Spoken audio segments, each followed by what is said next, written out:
Clouds obscuring the sunrise today, but still a beautiful start to the day. Still love getting out and seeing the first light. Let's get started.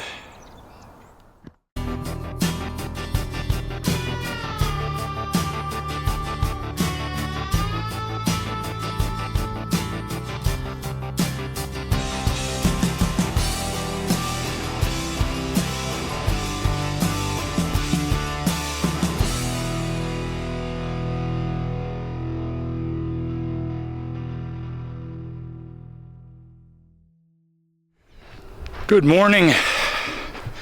It's another beautiful morning, another beautiful start for the week. Just had a great day of rest yesterday, and boy did I need it. Saturday my exercise routine varied a little bit than normal. I didn't make a video on that Sunday because it was just hard to get it all to fit into one place or to make one video around that workout day on Saturday. And then Sunday was such a dreary, freezing cold, wet, drizzly day.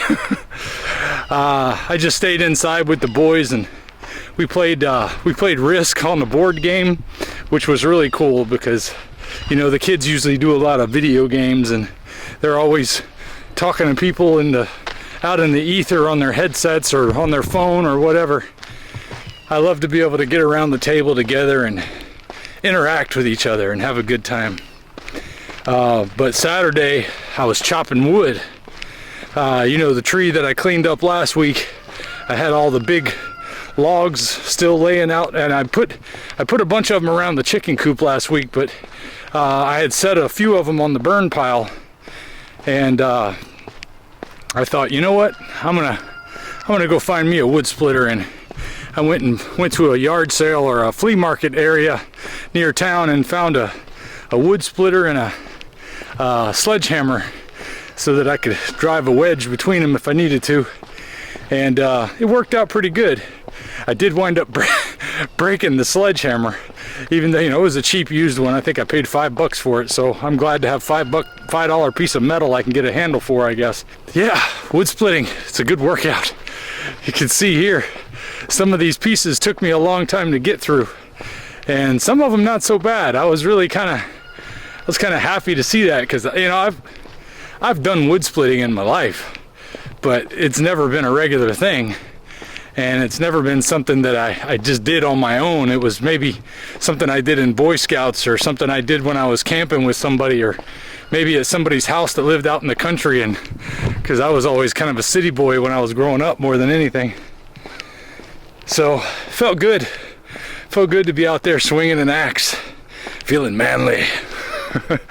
But my shoulders and everything were so sore yesterday. My back is still a little sore. That's why I'm not wearing the ruck today. I wanted to give my back a little bit of rest, and that's something I encourage all of you with any of this exercise. Listen to your body. You do want to push yourself, but you don't want to push yourself past your limits.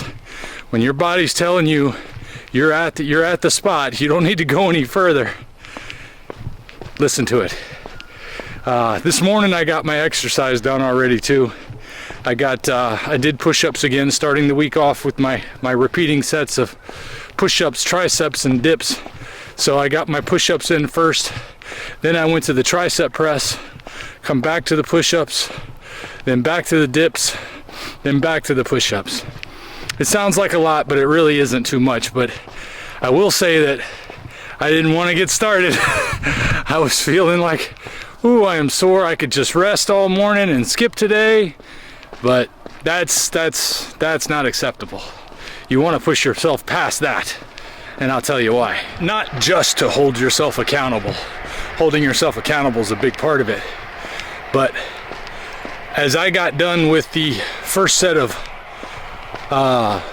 2 sets of push-ups and the first set of tricep presses and dips, I was sitting there getting ready to do my last set of push-ups, and I could feel my blood pumping through my shoulders and my arms and my chest. It felt like it was radiating warmth out, and it felt a lot better than I felt when I started the morning, where I felt weak and no desire to do anything, and I was pushing through that I don't want to do it. Feels good. Feels good to beat that into submission in your own flesh and to say, you're not having your way today, flesh. My spirit is winning this battle. Anyway, speaking of spirit, you know, if you read the title or saw the thumbnail, you know you're not here to hear just about exercise. I had somebody reach out to me last night that told me about some experiences that they had in dealing with being on this diet. They get a lot of grief from their family and friends, but I figure that's kind of to be expected some. You know, for some people have very supportive families. Some people have very judgmental families. Some people have a mixed bag. So I know that we're all going to have different experiences. But certainly you're going to run into somebody who's going to give you some pushback on this diet. And, you know, I think there's a lot of just respect for other people's freedom that comes into play here. So it's just a little bit of mutual respect goes a long way. But what really touched me was when he said it was his church family that was giving him a hard time with it. Because, you know, from my perspective of reading scripture, there's no way that you can make the decision that you should judge anyone based on what they're putting in their body.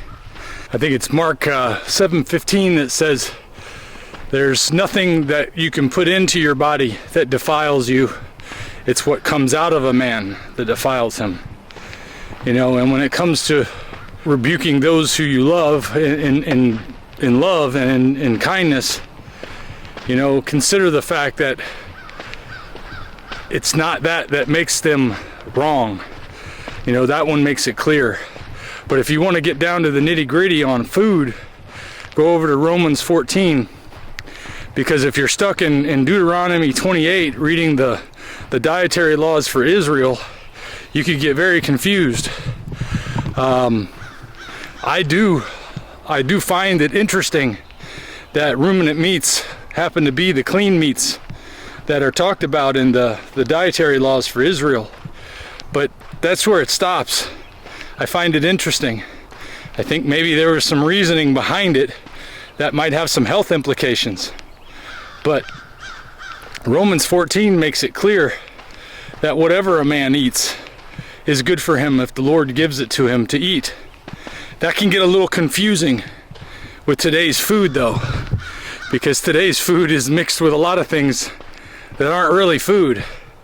So that's a judgment call in my opinion. You know, for me, I have to decide that the chemicals and some of the basically drugs that are put into food are not meant to be eaten, are not, they have a different effect on the body. But the thing that it comes down to is there's no doubt that eating meat is not forbidden by the Bible, nor is it condemned. There are times where you hear eating vegetables is a thing. I mean, Daniel and Shadrach and Meshach and Abednego, they chose to eat only vegetables when they were in Babylon in captivity. But that had more to do with resisting the worship service that they basically had in Babylon, and how they were sacrificing food to altars and things like that. So it wasn't saying that they should be on a vegetarian diet. It was talking about abstaining from something for spiritual reasons and in a particular circumstance. Romans 14 talks about all things are good to eat, but then it also talks about it's good to not eat meat or drink wine if it makes your brother stumble. It also makes clear that the one that eats the vegetables or focuses on the eating only vegetables and tries to put that on you as something you should be doing is the one who is the weaker in faith. Let's just say in my situation, I'm a meat eater. If I am eating with somebody who is, even if they're not a believer, if they are vegetarian, or let's say they have spiritual issues with what I'm eating, I just won't eat with them. And let's not talk about diet, you know, because it's just going to cause conflict. I'm not here to try to preach to you about what I'm eating. And I don't want to cause you to stumble either. I want to be able to show love toward that person and respect toward that person. And hopefully by that love and respect, win them to Christ. I'm more interested in that than I am winning them to eating an all-meat diet. But this is a subject that has come up a few times since I've been doing this, but it's the first time somebody just said, yeah, even my church is giving me a hard time. So I thought, well, if he's having a hard time, there's got to be a few people out there who are having a hard time with this. And that's one of the reasons why every time I've ever come here to talk to you guys, I try to make sure that I keep it clear that I am not telling anybody that this is the only diet for everybody. I'm not saying carnivore is the only diet for everybody. I am saying that lion diet worked for me. It's a form of carnivore diet.